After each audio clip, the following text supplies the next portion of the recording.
Hello बच्चों, electricity NCERT की exercise start करने से पहले मैं आपको कुछ फॉर्मूले रिवाइज करवा देता हूं।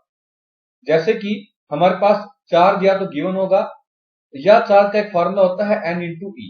ई यहाँ पर इलेक्ट्रॉन का चार्ज है और n है नंबर ऑफ इलेक्ट्रॉन। अगर हमें नंबर ऑफ इलेक्ट्रॉन दे रखे हो तो हम एक इलेक्ट्रॉन के चार्ज से मल्टीप्लाई करके नेट चार्ज निकाल सकते हैं। यहाँ पर ई की जो वैल्यू होती है वो होती है 1.6 इंटू 10⁻⁻19 कूलम। हमारे पास सेकंड फॉर्मूला आता है करंट का।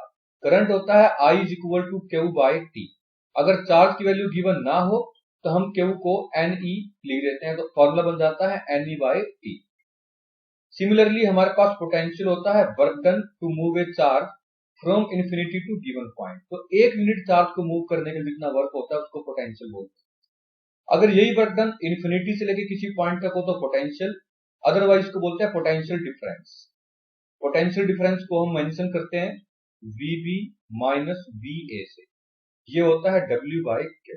कई बार VB माइनस VA को वोल्टेज ही बोल दिया जाता है, तो ये बन जाता है वोल्टेज का फॉर्मूला। वोल्टेज और पोटेंशियल डिफरेंस एक चीज है।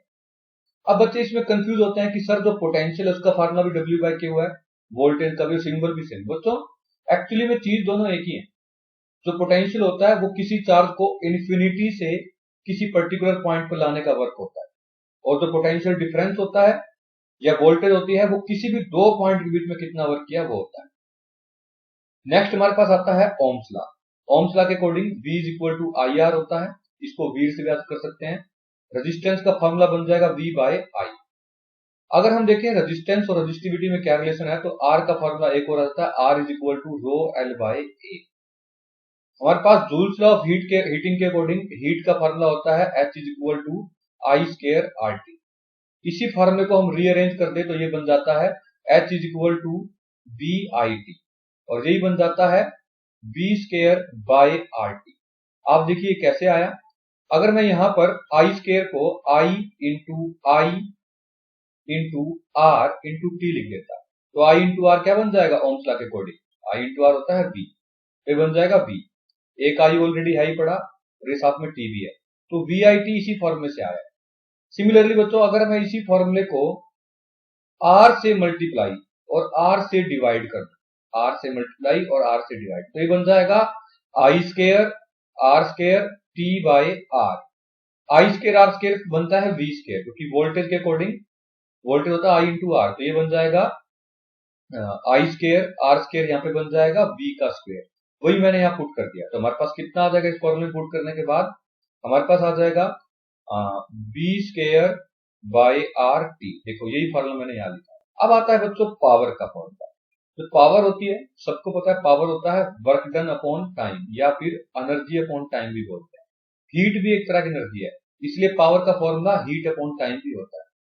और बच्चों ऊपर देखो सारे फॉर्मूले हीट के, अगर यहाँ टाइम से डिवाइड कर दूंगा, इसको भी और इसको भी टाइम से डिवाइड कर दूंगा तो हमारे पावर के फॉर्मूले आ जाएंगे। तो पावर के फॉर्मूले मतलब बन गए I स्क्वायर R VI और क्या बन गए V स्क्वायर बाय R।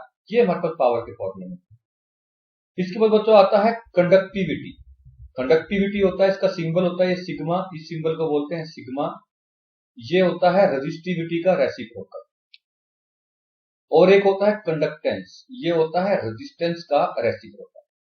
आइए बच्चों अब हम इनके ऊपर न्यूमेरिकल स्टार्ट करें। हमारे पास एनसीईआरटी एक्सरसाइज फर्स्ट में फर्स्ट न्यूमेरिकल है, a piece of wire of resistance R is cut into 5 equal part. Means कि एक R रेजिस्टेंस की कोई एक वायर है, उसको हमने 5 इक्वल पार्ट्स में कट कर दिया है। आगे कहा गया कि अगर इन पार्ट्स को हमने कनेक्ट कर दिया पैरेलल में, ये हमारे पास फर्स्ट वायर का इस वायर का first part, second, third, fourth, fifth, इन सबको हमने पैरेलल में कनेक्ट कर दिया, तो वो कह रहा है इससे जो रेजिस्टेंस आती है नेट रेजिस्टेंस वो R डैश आती है। कितनी आती है R डैश। तो क्वेश्चन के अकॉर्डिंग हमें R बाय R डैश का रेशो बताना है। आइए हम सॉल्यूशन को देखते हैं। अगर आप वायर को कट करेंगे 5 पीसेस में, तो आप यहाँ लिख लेंगे if wire is cut into 5 pieces then each part have resistance R by 5। तो हर पार्ट की रेजिस्टेंस कितनी बन जाएगी R बाय 5, क्योंकि वायर छोटी होगी तो रेजिस्टेंस भी कम हो जाएगी। और अगर हम देखें इस तरह से सारे R बाय 5 वाले पार्ट जुड़े हुए हैं, क्योंकि हर पार्ट की रेजिस्टेंस कितनी है R बाय 5। तो अगर ये पैरेलल में है तो पैरेलल में नेट रेजिस्टेंस निकालने का फार्मूला होता है 1 by RP is equal to 1/R1 plus 1/R2। ऐसे हम तब तक करेंगे जितनी रेजिस्टेंस है, हमारे पास 5 रेजिस्टेंस, तो हमने 5 टाइम तक करते रहे। आगे देखते हैं 1/RP, इसको हम R डैश ले लेते हैं क्योंकि क्वेश्चन के अकॉर्डिंग कहा गया है कि कॉम्बिनेशन की रेजिस्टेंस R डैश। हर पार्ट की रेजिस्टेंस लिखी तो हमें पता है फर्स्ट पार्ट भी R/5 है। सिमिलरली हम 5 बार इसको लिखते हैं। सेकंड पार्ट भी क्या है, R/5 है। थर्ड पार्ट भी क्या है, R/5 है। फोर्थ पार्ट की रेजिस्टेंस भी क्या है, R/5 है। और फिफ्थ पार्ट की रेजिस्टेंस भी क्या है, R/5। इन सबको आप ऐड करोगे तो 5 5 5 पहले ऊपर चल जाएंगे क्योंकि डिवाइड में दो चीज होती है, वो ऊपर चल जाती है, मल्टीप्लाई करती है। तो ये बन जाएगा 5/R, दूसरा भी 5/R, तीसरा भी 5/R, चौथा भी 5/R, पांचवा भी 5/R। इन 5 को ऐड करोगे तो बन जाएंगे 25/R। तो यहां से देखेंगे हमारे पास अब तक क्या आ गया, हमारे पास आ गया 1/R dash is equal to 25/R। आप क्रॉस मल्टीप्लाई करके इस R को उधर ले जाओ तो ये बन जाएगा R/R dash is equal to 25। तो माय डियर स्टूडेंट्स, हमारे पास जो रेशियो आ गई R/R डैश की वो कितनी आ गई, 25। यही अपने से क्वेश्चन में पूछा था, hence option number D is correct. Now we are moving to question number second. अब हम सेकंड क्वेश्चन देखते हैं बच्चों। सेकंड क्वेश्चन में कहा गया है which of the flowing term does not represent electric power. अभी हमने स्टार्टिंग में देखे थे पावर के फार्मूले क्या क्या होते हैं, I²R, क्योंकि ये हीट अपॉन टाइम होता है या एनर्जी अपॉन टाइम होता है, इसके फॉर्मूले होते हैं I²R। इसका सेकंड फॉर्मूला होता है V into I। Third formula होता है V²/R। ठीक है, तो आप देखिए I²R, इसका फॉर्मूला ये तो है, हमें बताना डज नॉट रिप्रेजेंट। फर्स्ट तो रिप्रेजेंट करता है पावर, IR² नहीं करता। अब देखो तीनों फॉर्मूले में कहीं पे भी IR नहीं करता, तो ये हमारा ऑप्शन, यही हमारा आंसर, क्योंकि हमें बताना जो फॉर्मूला पावर का नहीं है। अगला देखो V इंटू I, यस ये पावर का फॉर्मूला है। V²/I, V²/R ये भी पावर का फॉर्मूला है, तो हेंस हमारा ऑप्शन बी क्या होगा, करेक्ट होगा। Now question number third, an electric bulb is rated 220 volt and 100 volt. Means एक इलेक्ट्रिक बल्ब के लिए अपने को वोल्टेज गिवन है 220 वोल्ट और पावर हमें गिवन है 100 watt. When it is operated at 110 volt the power consumed will be. वो कह रहे हैं कि अगर हम इसको दूसरी वोल्टेज जो कि V2 अपने को कितनी दे रखी है, पहले वाले को V1 मान लिया और पावर को हमने क्या मान लिया, P1। तो जो दूसरी वोल्टेज है अपने को दे रखी है 110 वोल्ट। तो हमें बताना है कि अगर इस वोल्टेज पे वर्क करेगा तो कितनी पावर कंज्यूम होगी, मतलब कि P2 बताओ। क्या बताना है, P2। हमें सबसे पहले पावर के फार्मूले पता होना चाहिए तो ही हम सोल्यूशन कर पाएंगे। जैसा कि पावर के फार्मूले क्या क्या होते हैं, I²R, यही क्या होता है V इंटू I, और यही क्या होता है V²/R। इसमें हम थर्ड फॉर्मूले का यूज करते हैं, पावर क्या होती है V²/R। अगर हम रेजिस्टेंस निकालें क्योंकि बल्ब तो वही है, बस वोल्टेज चेंज कर रहे हैं, जो बैटरी लगाई है वो चेंज कर रहे हैं। अगर बल्ब वही है तो उसकी रेजिस्टेंस वही रहेगी। तो पहले हमारे पास V भी है, P भी है, इससे R निकाल, हमारे पास R क्या आ जाएगा बच्चों, R आ जाएगा, इसको ऊपर ले जाएंगे क्रॉस मल्टीप्लाई होकर, यहाँ क्या बन जाएगा R is equal to V²/P। वोल्टेज कितनी दे रखी है अपने को पहले 220, इसका स्केयर करोगे तो क्या बन जाएगा 220 इंटू 220 डिवाइड बाय क्या बच्चों हमारे पास 100। एक जीरो से एक जीरो कैंसिल होगी, दूसरे जीरो से दूसरे जीरो, तो हमारे पास यहाँ पे रेजिस्टेंस आ जाएगी 22 इंटू 22, ये बन जाएगा हमारे पास 4 4 क्रॉस 4, कितना बन जाएगा 484, मतलब कि 484 ohm. Now we have resistance also, voltage भी अपने को गिवन है, देखो सेकंड वाली वोल्टेज कितनी गिवन है 110, रेजिस्टेंस तो कॉमन रहती है, जब पहले देखे बाद में वो एक थी 484 आ गया। अब अपने को पावर बतानी है, पावर का हम फिर वही थर्ड वाला फॉर्मूला यूज करते हैं, पावर क्या होता है V²/R।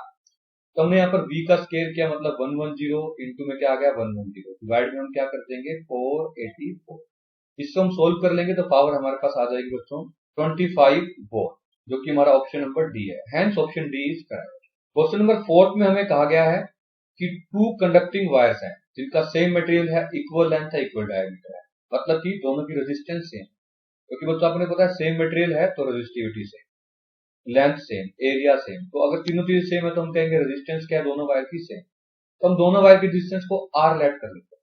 कहा गया कि पहले इनको हम सीरीज में कनेक्ट करते हैं और फिर पैरेलल में, तो अपने पता है बच्चों पहले जो सीरीज कॉम्बिनेशन होगा उसका आंसर क्या आ जाएगा R प्लस R, कितना आ जाएगा 2R।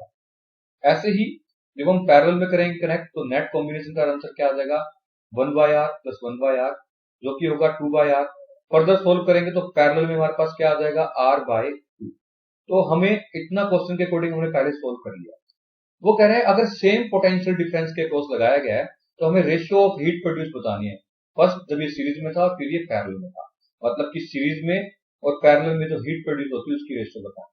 बच्चों पहले यहाँ पे साइड में देखिए, हीट का फॉर्मूला क्या होता है, I²R/T। ये हम लगा नहीं पाएंगे, क्यों नहीं लगा पाएंगे, क्योंकि इसमें वोल्टेज नहीं है और क्वेश्चन के अकॉर्डिंग जो पोटेंशियल डिफरेंस है जिसे हम वोल्टेज बोलते हैं वो कांस्टेंट है। हीट का दूसरा फॉर्मूला है V²/RT, ये हम अप्लाई कर पाएंगे। हमारे पास आ जाएगा V² by R in series, क्योंकि हीट सीरीज में देख रहे हैं, इंटू में क्या T, पूरे के डिवाइड में क्या आ जाएगा V² divide by RP into में T। अब आपको कंफ्यूजन ना हो इसलिए मैं थोड़ा इजी करके बताता हूं। जब भी अपने को डिवीजन दे रखी हो तो हम मल्टीप्लाई करके रेसिप्रोकल ले सकते हैं। जैसे कि ये आ गया V² by RS into T, जो नीचे वाली चीज है उसको इंटू में लिख दो और उल्टा कर दो तो क्या आ जाएगा RP by V² T। Question के अकॉर्डिंग दोनों को सेम पोटेंशियल डिफरेंस से कनेक्ट किया गया था, तो वोल्टेज से वोल्टेज कैंसिल हो जाएगी, टाइम से टाइम भी क्या हो जाएगा कैंसिल, ओनली बच जाएगा RP बाई RS। तो हमारे पास आ जाएगा HS मतलब heat in series by heat in parallel is equal to RP कितना है, आप ध्यान से देखोगे तो R/2 है और RS कितना है हमारे पास 2R है। तो हमने RP और R की वैल्यू पुट कर दी तो ये कितना आ गया डिवाइड बाय 2R। R से R कैंसिल हो जाएगा तो क्या आ जाएगा फॉर्मूला हमारे पास 1/4। हैंस जो हमारे पास रेशियो आ गई वो आ गई 1/4। इस तरह से हमारा ऑप्शन नंबर सी करेक्ट है। Now we are moving to question number 5। How a voltmeter is connected in a circuit to measure potential difference between two point. तो वो पूछ रहे हैं कि जो वोल्टमीटर जो होता है उसे पोटेंशियल डिफरेंस मेजर करने के लिए हम दो पॉइंट में कैसे लगाते हैं। तो हम कहेंगे ये किसी भी दो पॉइंट्स में गिवन रेजिस्टेंस के पैरेलल कनेक्ट होता है। ध्यान रखना ये वोल्टमीटर ऐसे लगा के दिखा देंगे, यहां से हम बैटरी लगा देंगे, यहाँ पे हमने ये की बना दी, ये पूरा सर्किट बन गया, इस तरह लगा के दिखा देंगे। तो इसका आंसर लिखेंगे voltmeter always connected in parallel with the resistance. Voltmeter is always connected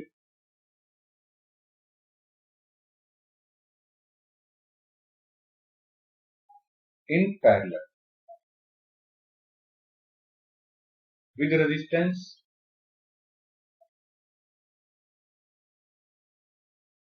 ये लिखते हैं, ठीक है, और ये डायग्राम बना दें। बहुत इजी क्वेश्चन था ये। नेक्स्ट क्वेश्चन देख लेते हैं हम, क्वेश्चन नंबर 6।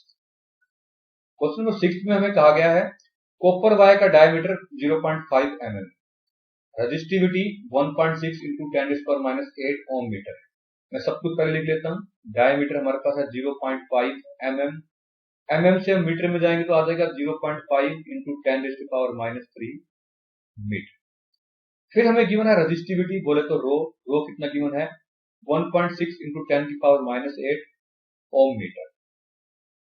वो पूछ रहा है लेंथ ऑफ वायर कितनी होगी कि रेजिस्टेंस 10 ओम बन जाए, मतलब रेजिस्टेंस कितनी गिवन है 10 ओम, लेंथ हमसे पूछी।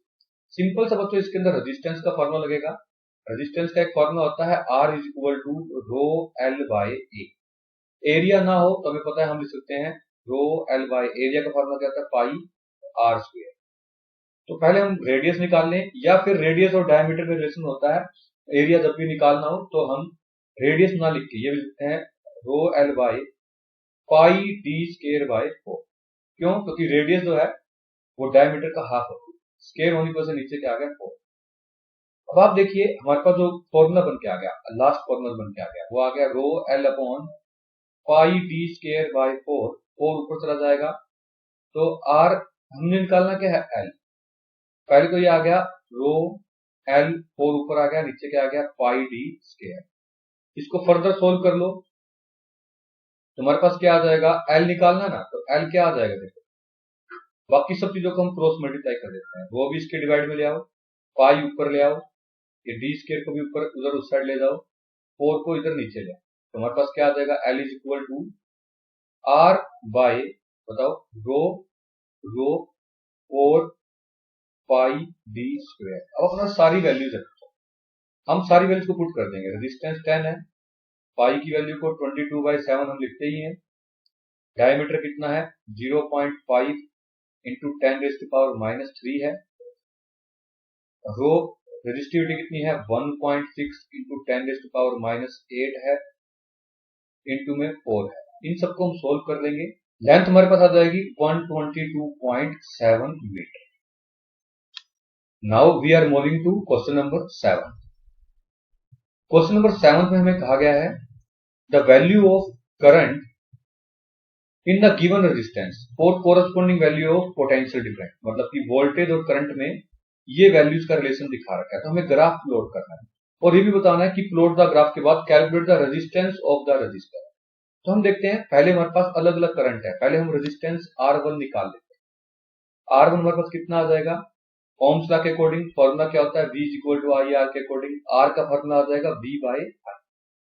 तो डियर स्टूडेंट्स हमारे पास क्या आ जाएगा, हम पहले इनको सोल्व कर लेते हैं। 1.6 अपॉन में 0.5 ये आ जाएगा हमारे पास 3.2। 3.4/1 ये हमारे पास आ जाएगा R2 3.4। सिमिलरली R3 हमारे पास आ जाएगा 3.35। अब हम R4 निकालें तो R4 क्या होगा, फोर्थ वोल्टेज है हमारे पास 10.2 डिवाइड बाय क्या है 3। इसको हम सोल्व करेंगे तो आ जाएगा 3.4। सिमिलरली R5 अगर हम फाइंड करें तो ये आ जाएगा 13.2 डिवाइड बाय 4, जो कि हमारे पास कितना हो जाएगा 3.3। तो हम देख सकते हैं बच्चों हमारे पास ये सारी रेजिस्टेंसेस आ रही। अब सबसे पहले तो हम क्या करते हैं, इसके लिए नेट रेजिस्टेंस निकाल लेते हैं, फिर हम ग्राफ ड्रॉ करेंगे। हमें पता है कि बहुत सारी जब रेजिस्टेंस हो एक चीज में, अगर हम एक्सपेरिमेंट कर रहे हैं, आप क्लास में स्टूडेंट्स अगर एक्सपेरिमेंट करोगे तो थोड़ा थोड़ा वेरिएशन सबका पाएगा। तो टीचर क्या करते हैं, सभी बच्चों की एवरेज ले लेते हैं और वो हमारे पास आंसर होता है। तो हम इन सबकी एवरेज ले लेंगे। 3.2 प्लस में 3.4 प्लस में 3.35 प्लस 3.4 प्लस 3.3 पूरे के डिवाइड में हम कर देंगे 5। तो हमारे पास यहां से जो रेजिस्टेंस आ जाएगी वो आ जाएगी हमारे पास 3.33 ओम। ओम बच्चों रेजिस्टेंस की यूनिट है। चलिए बच्चों अब हम ग्राफ ड्रॉ करते हैं। हम ग्राफ में देख रहे हैं कि हमारे को वोल्टेज और करंट के बीच में ग्राफ ड्रॉ करना है। वोल्टेज को ऑलवेज ही y एक्सिस पे लेना और करंट को ऑलवेज ही x एक्सिस पे लेना। तो हम देख रहे हैं जो हमारे पास पॉइंट है करंट के लिए है 0.5 1 2 3 4। तो हम 1 1 का गैप ले लेते हैं। हमारे पास आ जाएगा 1 2 3 4। और जो हमारे पास वोल्टेज है वो 1.6 3 3.4 6.7 10.2 और 13.2 है। हम इसमें 3 3 का गैप ले लेते हैं। हमारे पास यहां पर आ जाएगा 3 का डबल कितना आ जाएगा हमारे पास 6, इसका अगला आ जाएगा 9, नेक्स्ट आ जाएगा 12। थोड़ा सा ग्राफ को और बढ़ा दे तो यहाँ कहीं पे आ जाएगा 15। चलिए बच्चों ग्राफ ड्रॉ करते हैं हम। मैं येलो कलर से बस पॉइंट को मेंशन करूंगा। जब करंट हमारे पास कितना था 0.5 तो वोल्टेज कितनी थी 1.6। ये हमने जो पॉइंट मेंशन कर दिया ये फर्स्ट पॉइंट आ गया हमारे पास। ये पॉइंट कौन सा आ गया जो मैं ग्रीन कलर से दिखा रहा हूँ, ये आ गया 0.5 और 1.6। ऐसे ही अब दूसरा पॉइंट हम ड्रॉ करते हैं। अब करंट दिखाना है 1। तो देखो बच्चों येलो कलर से मैंने 1 वाली डैश डैश डैश लगा दी लाइन। उस टाइम पे वोल्टेज कितनी है 3.4, मतलब 3 से थोड़ा सा ऊपर यहां कहीं पॉइंट आ जाएगा। ये मैंने ग्रीन कलर से पॉइंट दिखा। इस तरह तो सारे पॉइंट और भी आप कोई भी 3 पॉइंट ड्रॉ कर लेना। ड्रॉ करने के बाद फिर आप पूरा इसको ग्राफ को बना सकते हैं। जैसे कि करंट का एक हम ये 3 और 10.2 वाला पॉइंट ड्रॉ कर लेते हैं। येलो कलर से फिर मैंने 3 को इस तरह से डैश डैश डैश लाइन ऊपर ले गया और 10.2 है 9 से थोड़ा सा ऊपर होगा तो यहां कहां जाके ये पॉइंट बनेगा जो कि मैंने ये ग्रीन कलर के पेन से किया। फिर आप स्केल लेके इन सभी पॉइंट्स को बिल्कुल मिला देंगे तो ये देखना एक स्ट्रेट लाइन से आएगी। ये हमारे पास ग्राफ बन गया बी और आई का। 8th क्वेश्चन में अपने को गिवन है व्हेन ए 12 वोल्ट बैटरी, एक 12 वोल्ट की बैटरी है, अननोन रेजिस्टेंस से कनेक्टेड है, तो करंट 2.5 मिली एम्पीयर आता है। Find the value of resistance. तो वोल्टेज का फार्मूला क्या होता है, V = IR, ये ओम्स लॉ के सीखा था। वोल्टेज हमें डायरेक्ट गिवन है 12 वोल्ट, करंट हमें गिवन है 2.5 मिली एम्पीयर। बच्चों को इनमें कंफ्यूजन रहती है, एक या दो बार आप करोगे तो समझ आ जाएगा कि मिली को सिंपल करना हो मतलब एम्पियर में करना हो तो ओनली 10⁻³ से मल्टीप्लाई करना पड़ेगा। तो ये करंट आ गया। अब रेजिस्टेंस निकालनी होता है। रेजिस्टेंस क्या आएगी इस ओम्स लॉ के अकॉर्डिंग, रेजिस्टेंस आ जाएगी V/I। चलिए बच्चों तो हम यहाँ पुट करके देखते हैं इसको। वोल्टेज कितना है हमारे पास 12, करंट कितना है 2.5 इंटू में 10⁻³ ये 10⁻³ ऊपर जाके क्या हो जाएगा प्लस का बन जाएगा तो 10⁻³ बन जाएगा। अगर हम 12 को 2.5 से डिवाइड कर दिया, तो हमारे पास ये आ जाएगा बच्चों 12 डिवाइड बाय 2.5। 2.5 को मैं 25 बाय 2.5 को मैं 5/2 लिख दूं, तो हमारे पास क्या बन जाएगा, ये 24/5। इसको हम मल्टीप्लाई करेंगे तो बन जाएगा 5 4 दा 20.8, तो ये बन जाएगा 4.8। 4.8 इंटू 10⁻³ ओम, ये हमारा आंसर है। चलिए बच्चों नेक्स्ट क्वेश्चन ट्राई करते हैं, क्वेश्चन नंबर 9। क्वेश्चन नंबर 9 में हमें गिवन है एक बैटरी जिसकी वोल्टेज 9 वोल्ट है, connected in series with resistance 0.2, 0.3, 0.4 and 0.5 and 12 ohm respectively. How much current would flow through the 12 ohm resistor. बच्चों देखो सीरीज में सारी रेजिस्टेंस गिवन है, कौन कौन सी है, 0.2 भी, फिर कौन सी है 0.3 ओम, फिर कौन सी रेजिस्टेंस है 0.4 ओम, और फिर कौन सी रेजिस्टेंस है 0.5 ओम, और फिर कौन सी रेजिस्टेंस है 12 ओम। ये सारी सीरीज में कनेक्टेड है। हमारे पास ये बैटरी जो दे रखी है, कितनी दे रखी है अपने को, 9 वोल्ट, कितनी दे रखी है 9 वोल्ट।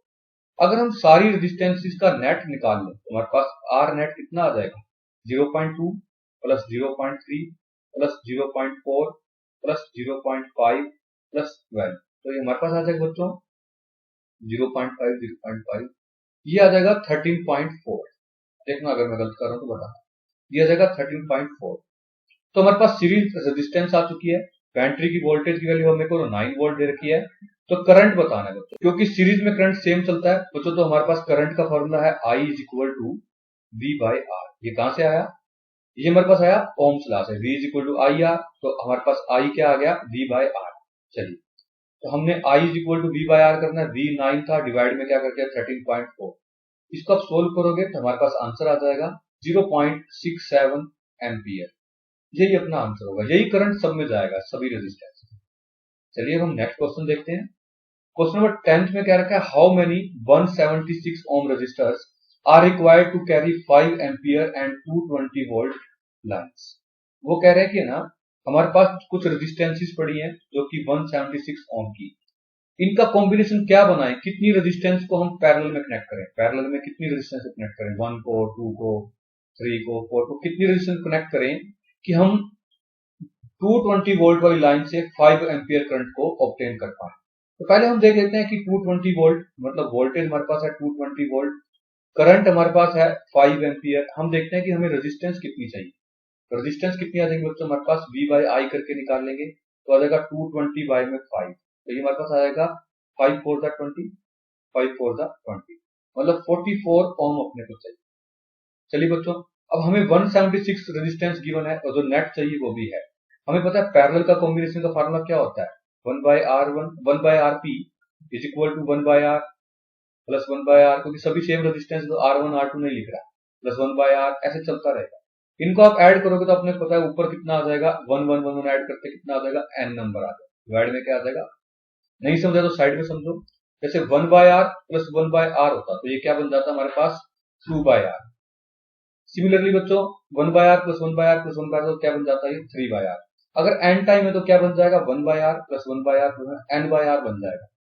बच्चों अब आपको पता है R क्या थी हमारे को, तो गिवन रेजिस्टेंस जो कि 176 है, RP क्या है, नेट रेजिस्टेंस चाहिए जो कि कितनी है 44। पुट करके n निकाल लो, मैं देखो यहाँ ऊपर कर रहा हूँ, n की वैल्यू कितनी आ जाएगी हमारे पास, n आ जाएगा इस फॉर्मूले के according R divide by RP।